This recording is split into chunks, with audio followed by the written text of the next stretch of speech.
Deadpool movie की शुरुआत होती है और हमें दिखाया जाता है कि टैक्सी में दो आदमी बैठे हैं, एक टैक्सी ड्राइवर और एक डेडपूल नामी बंदा। डेडपूल काफी फनी वे में टैक्सी ड्राइवर से बातें कर रहा होता है और उसे कहता है कि मैं अपने दुश्मन को 1 साल से ढूंढ रहा हूँ लेकिन वो मुझे मिल नहीं रहा। तो टैक्सी ड्राइवर पूछता है कि तुम उसे ढूंढ क्यों रहे हो।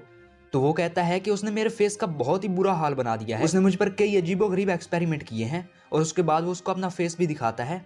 इसके बाद डेडपूल देखता है कि उसका वेपन्स वाला बैग घर पे ही रह गया है और वो कहता है कि अब मुझे 2 स्वार्ड्स यानी कि तलवारों और एक गन से ही काम चलाना पड़ेगा। इसके बाद वो वहीं ब्रिज पे उतर जाता है और दिखाया जाता है कि वो बच्चों की तरह कुछ ड्राइंग्स बना रहा है। वो असल में ये बना रहा है कि वो अपने दुश्मन को कैसे मारेगा। और उसी टाइम ब्रिज के नीचे से उसको नजर आती है अपने दुश्मन की गाड़ी।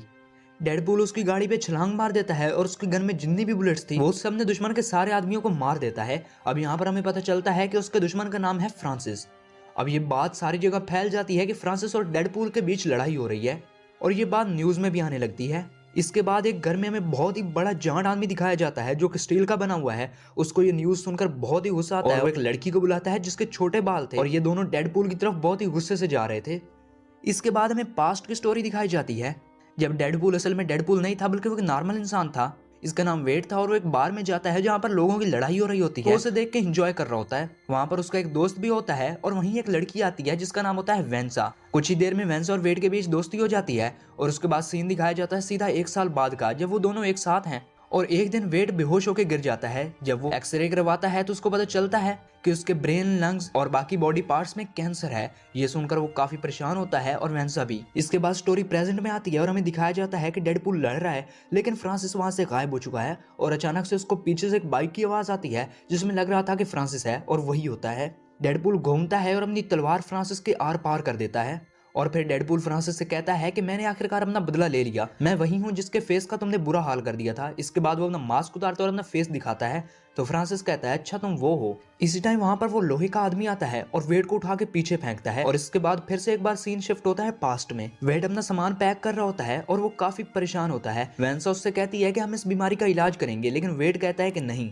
मैं नहीं चाहता कि तुम मेरी वजह से परेशान हो। और इसके बाद वो एक बार में आ जाता है। वहां पर उसका वही दोस्त होता है। वो उससे कहता है कि तुम्हारा एक आदमी अंदर इंतजार कर रहा है, उससे जाके मिलो। वेट उससे मिलता है। वो बंदा वेट से कहता है कि मैं जानता हूँ कि तुम्हें एक बीमारी है और तुम उसका इलाज ढूंढ रहे हो, मैं उस बीमारी का इलाज करवा सकता हूँ और बदले में तुम्हें सुपर पावर्स भी दे सकता हूँ। तो वेट कहता है कि नहीं, मुझे इसमें कोई इंटरेस्ट नहीं है और उसके बाद वो वहां से चला जाता है। इसके बाद एक बार फिर से सीन शिफ्ट होता है प्रेजेंट में, जहाँ पर हमें दिखाया जाता है कि डेडपूल और बड़े स्टील मैन के बीच बातें हो रही हैं और वो कह रहा है कि तुम आखिरकार अपनी पावर्स का गलत इस्तेमाल क्यों कर रहे हो। तो डेडपूल कहता है कि नहीं, ये गलत इस्तेमाल नहीं है बल्कि मैं अपने दुश्मन से बदला ले रहा हूँ और मैं लेकर रहूंगा। और इसके बाद वो लड़की उसे कहती है कि पीछे देखो। वो पीछे देखता है तो वहां से फ्रांसिस गायब हो चुका था, मतलब कि भाग गया था। इसके बाद डेडपूल स्टील मैन पे गुस्सा हो जाता है और उसको जोर जोर से हिट करने लगता है लेकिन उसकी चमड़ी काफी हार्ड थी, जिसकी वजह से डेडपूल के दोनों बाजू और एक पाँव टूट जाता है और इसके बाद स्टील मैन उसको बांध कर कहीं ले जाता है। अब यहाँ पर डेडपूल अपना हाथ छुड़ाने की बजाय अपना हाथ काट देता है। अब उसने हाथ क्यों काटा ये सीक्रेट है जो कि आपको बाद में पता चलेगा। इसके बाद वो वहां से छलांग मारता है और नीचे ट्रक में जा गिरता है। इसके बाद फिर से सीन शिफ्ट होता है पास्ट में, जहाँ पे वेट बार में था और वहाँ पे बेहोश हो जाता है और जब उसको होश आता है तो एक प्रिजन टाइप की जगह में था। यहाँ पर उसके आसपास एक आदमी और एक औरत थे। वो उसकी बॉडी में कुछ इंजेक्ट करते हैं और उसके बाद उसको काफी टॉर्चर करते हैं, उसको इलेक्ट्रिक शॉक देते हैं, उसको ठंडे पानी में डालते हैं और इसके अलावा भी बहुत अलग अलग तरीके से टॉर्चर किया जाता है। उस पर हर वो काम किया जाता है जिससे उसको टॉर्चर फील हो। वो ऐसा इसलिए कर रहे थे ताकि उसकी बॉडी में कुछ चेंजेस आए, लेकिन अभी तक उसकी बॉडी में कोई चेंज नहीं आया था। इसके बाद वेट को एक चैम्बर में डाल दिया जाता है जहां पर एक और पेशेंट भी होता है। वो वेट को बताता है कि ये जो डॉक्टर है इसका नाम है फ्रांसिस। अब आपको पता चल गया होगा कि फ्रांसिस कौन है और क्यों डेडपूल फ्रांसिस से बदला लेना चाहता था। अब उसकी वजह क्या थी वो भी जानते हैं। इसके बाद फ्रांसिस वहां पर वेट के पास आता है और वेट को एक ऐसी जगह डाल देता है जहाँ पे ऑक्सीजन नहीं होती। उस बॉक्स के अंदर वेट को सांस आना बंद हो जाती है और वहीं पे फ्रांसिस भी आता है जो कि उससे बातें कर रहा था। और दूसरी तरफ वेट की बॉडी काफी अजीब तरीके से मेल्ट हो रही थी, जैसे उस पर किसी ने एसिड फेंक दिया हो। कुछ टाइम गुजरने के बाद फ्रांसिस वहां से चला जाता है लेकिन वेट के पास एक माचिस स्टिक होती है जो वो अपने मुंह से निकालता है और उसको पता था यहाँ से एक पाइप सिलेंडर की तरफ भी जाता है, इसलिए वो उस माचिस स्टिक को जलाता है और वहां पे फेंक देता है। और इसी टाइम वहां पर गैस की वजह से वो सिलेंडर आग पकड़ लेता है और आग पूरी लैब में लग जाती है। और दूसरी तरफ वेट भी बाहर निकल आया था और वहां पर वो सारे लोगों को मार देता है। वो फ्रांसिस से भी लड़ता है और उनके बीच काफी लड़ाई होती है। उसके बाद फ्रांसिस एक बड़ा सा राड उठाता है, वेट के आर पार कर देता है और फ्रांसिस वहां से भाग जाता है। अब वहां पर बहुत सारा टाइम गुजर चुका था और वो पूरी की पूरी लैब राख में बदल गई थी और उसी राख के अंदर वेट भी था। वेट वहां से निकलता है और हैरान होता है कि मैं अभी तक मरा क्यों नहीं। असल में उसके अंदर सुपर ह्यूमन एबिलिटी आ गई थी और वो इमोर्टल हो गया था, मतलब वो अपने बॉडी पार्ट्स को हील कर सकता था। लेकिन मसले वाली बात ये थी कि उसकी बॉडी पूरी तरह से जल गई थी। इसके बाद उसको वेनेसा की फिक्र होती है कि वो क्या कर रही होगी, वो मुझे ढूंढ रही होगी, और इसके बाद वो सीधा उसके पीछे चला जाता है। वो जब देखता है कि उसके आसपास के लोग उसे काफी घूर रहे हैं, अब उसे तो नहीं पता था कि उसकी शक्ल कैसी हो गई है क्योंकि वो सीधा यहाँ पे ही आया था। इसके बाद वेनेसा एक बिल्डिंग के अंदर चली जाती है और वेट वहीं पर लगे शीशे में अपनी शक्ल देखता है तो काफी परेशान हो जाता है। इसके बाद वो उसी बार में आता है अपने दोस्त के पास और उसको कहता है कि मेरी शक्ल की देखो क्या हालत हो गई है, वेनेसा मुझे कभी एक्सेप्ट नहीं करेगी। वो दोस्त उसकी शक्ल देखता है तो वो कहता है वाकई, लेकिन इसका हल क्या है। तो वेट कहता है कि वो बंदा जिसने मेरे साथ ये किया वो ठीक कर सकता है, लेकिन वो तो अब यहाँ पे है ही नहीं। तो उसका दोस्त कहता है अगर वो नहीं है तो वो तो है जो तुम्हारी बीमारी ठीक कर सकता है, जिसने तुम्हारे साथ ये किया है। तुम चुपचाप से उसे ढूंढो, तुम सबसे पहले एक मास्क तैयार करो, एक सूट तैयार करो, वो पहनकर तुम काम करो ताकि उसे पता ही ना चले कि तुम जिंदा हो या नहीं, और मैं तुम्हें नाम देता हूँ डेडपूल।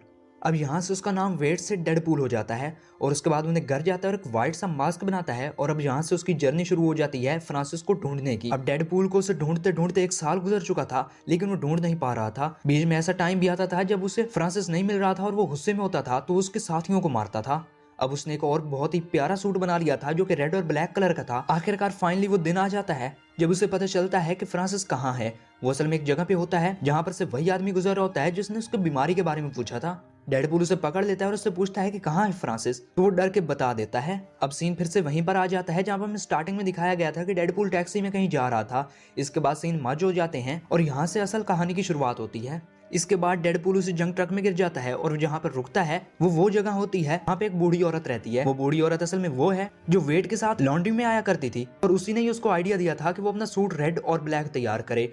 उन दोनों के बीच काफी अच्छी दोस्ती थी और वो औरत थी भी ब्लाइंड, इसलिए उसे कुछ नजर नहीं आता था। लेकिन डेडपूल ने उसे सब कुछ हकीकत बता दिया और तब हमें पता चलता है कि अगर उसका कोई बॉडी पार्ट कट जाए तो वो उसको हील भी कर सकता है। इसके बाद वो उस औरत से पूछता है क्या मैं यहाँ पर रह सकता हूँ जब तक मेरा हार्ट ठीक नहीं हो जाता। इसके बाद दिखाया जाता है फ्रांसिस जो कि डेडपूल के दोस्त के बार में आता है और वहां पर उससे वेट के बारे में पूछता है, लेकिन वो कहता है कि मैं उसे नहीं जानता। वहीं पर उसके साथ जो एक लड़की थी वो वहां पर फोटो देखती है जो कि वेनेसा और वेट की होती है। तो वो कहती है फ्रांसिस मैं वेनेसा को जानती हूँ, उसके पास चलते हैं, और उसके बाद वो वहीं पे चल जाते हैं। पीछे डेडपूल का फ्रेंड उसको फोन करके बताता है कि वो लोग वेनेसा के पास गए हैं। अब डेडपूल और उसका फ्रेंड काफी परेशानी में उसी बार की तरफ जाते हैं जहाँ पे वेनेसा काम करती है। जब वेट वेनेसा को देखता है तो उसके अंदर बात करने की हिम्मत नहीं होती, इसलिए वो वॉशरूम में चला जाता है। इसके बाद वेनेसा के पास कोई जाता है और उसको कहता है कि तुम्हें कोई ढूंढ रहा है। उसे लगता है कि वेट होगा, लेकिन असल में फ्रांसिस था और उसको किडनैप कर लेता है। दूसरी तरफ वेट भी वॉशरूम से बाहर आता है ताकि वो वेनेसा से बात करे, लेकिन वेनेसा वहाँ पे थी ही नहीं। और वहीं पर उसे फ्रांसिस का टेक्स्ट आता है। उसने जिस नाम से टेक्स्ट किया था वो नाम था एजेक्स। फ्रांसिस डेडपूल से टेक्स्ट में कहता है कि तुम जंग यार्ड में आ जाओ अगर तुम अपनी मोहब्बत को बचाना चाहते हो तो। इसके बाद डेडपूल सारे वेपन लेकर और उस स्टील मैन को भी और उस टीनेजर लड़की को भी लेकर उसी टैक्सी में बैठकर जंग यार्ड चला जाता है। जब वो वहां पे पहुंचता है तो उसे पता चलता है कि वो अपना वेपन बैग टैक्सी में फिर से भूल आया है और वो कहता है कि मुझे फिर से तलवारों के साथ लड़ना पड़ेगा। इसके बाद वहां पे फ्रांसिस के आदमी आ जाते हैं जो कि उन पे फायरिंग करने लगते हैं। ऊपर फ्रांसिस भी खड़ा था और वो एक सुपर गर्ल को नीचे भेजता है जो कि काफी फास्ट थी, लेकिन दूसरी तरफ वो टीनेजर लड़की वो भी काफी फास्ट थी जो कि उसका मुकाबला करती है। और वो स्टील मैन काफी बड़े बड़े टायर उठा के उन लोगों पे फेंक रहा था और इसी बात का फायदा उठा के डेडपूल सीधा फ्रांसिस के पास पहुंच जाता है। उसे पता चलता है कि वेनेसा एक गिलास चैम्बर में बंद है और दूसरी तरफ वो स्टील मैन उसका गला एक लड़की ने बहुत जोर से पकड़ रखा था।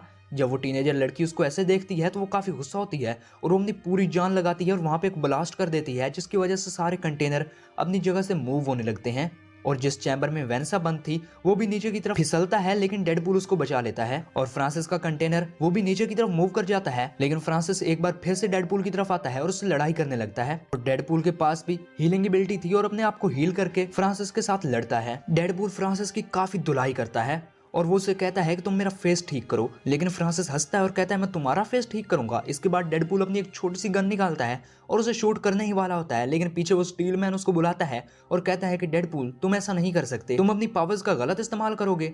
लेकिन डेडपूल उसकी नहीं सुनता और उसको गोली मार देता है और वहीं स्टील मैन उल्टी कर देता है क्योंकि वो बाहर से जितना ही पावरफुल दिखता है अंदर से इतना ही कमजोर और डरपोक है। इसके बाद वेनेसा डेडपूल को मुक्के मारने लग जाती है गुस्से में और डेडपूल उसे कहता है हाँ तुम्हारा बनता है, लेकिन जब तुम मुझे हकीकत में देखोगी तो तुम मुझे एक्सेप्ट ही नहीं करोगी। तो वो कहती है ऐसा क्या है, तो डेडपूल कहता है कि तुम मेरा फेस मास्क उतारो वो जब मास्क उतारती है तो अंदर एक और प्रिंट होता है, वो जब प्रिंट हटाती है तो उसकी वही जली हुई स्किन उसे नजर आती है। तो वेंसा कहती है कि इसमें बुरा क्या है, बस स्किन ही तो जली हुई है, तुम्हारी आंखें, कान, नाक सब कुछ ठीक है, बहुत जल्दी मुझे इसकी आदत हो जाएगी। इसके बाद उन दोनों में सुलह हो जाती है और ये पार्ट यहीं पे खत्म हो जाता है। इसके बाद आएगा डेडपूल 2, बहुत जल्द मैं उसकी भी एक्सप्लेनेशन लाऊंगा। इसके लिए चैनल को सब्सक्राइब कर लीजिए और अगर आपको ये वीडियो अच्छी लगी तो वीडियो को लाइक कीजिए। अब मैं मिलूंगा आपसे अगली वीडियो में, लेकिन तब तक के लिए गुड बाय।